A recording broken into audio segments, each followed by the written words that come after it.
Salut à toutes et à tous.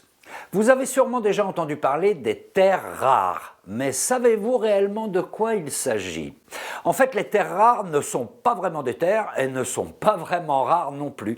Il s'agit en fait d'une liste de 17 éléments chimiques, plus précisément des métaux, qui figurent dans la table de Mendeleïev, vous savez, le fameux tableau périodique des éléments.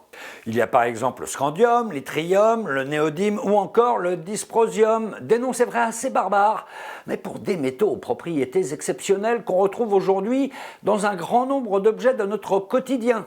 Dans les puces de nos smartphones, dans les écrans de nos ordinateurs et de nos télévisions. Mais pas seulement, les terres rares sont aussi utilisées par exemple dans les industries aéronautiques ou automobiles. Ces terres rares sont donc très demandées et on les retrouve partout. Mais alors, pourquoi les appelle-t-on terres rares ?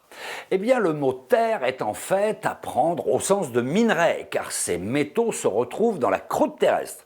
Et on les dit rares parce qu'à l'époque de leur découverte, vers la fin du XVIIIe siècle et le début du XIXe, leur exploitation n'était pas évidente, principalement parce qu'ils ne se trouvent pas directement sous forme de métaux dans la nature, contrairement à l'or ou à l'argent.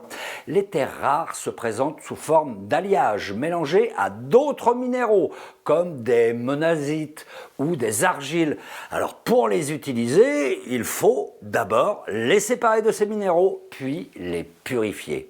Des procédés très complexes, coûteux et polluants. Et en plus, même si certaines terres rares sont au final plus abondantes que l'or, les gisements, eux, sont rares par rapport à la demande mondiale et ils sont répartis de façon très inégale dans le monde. L'exploitation des terres rares peut donc vite devenir un casse-tête à la fois technique, financier, écologique et même politique.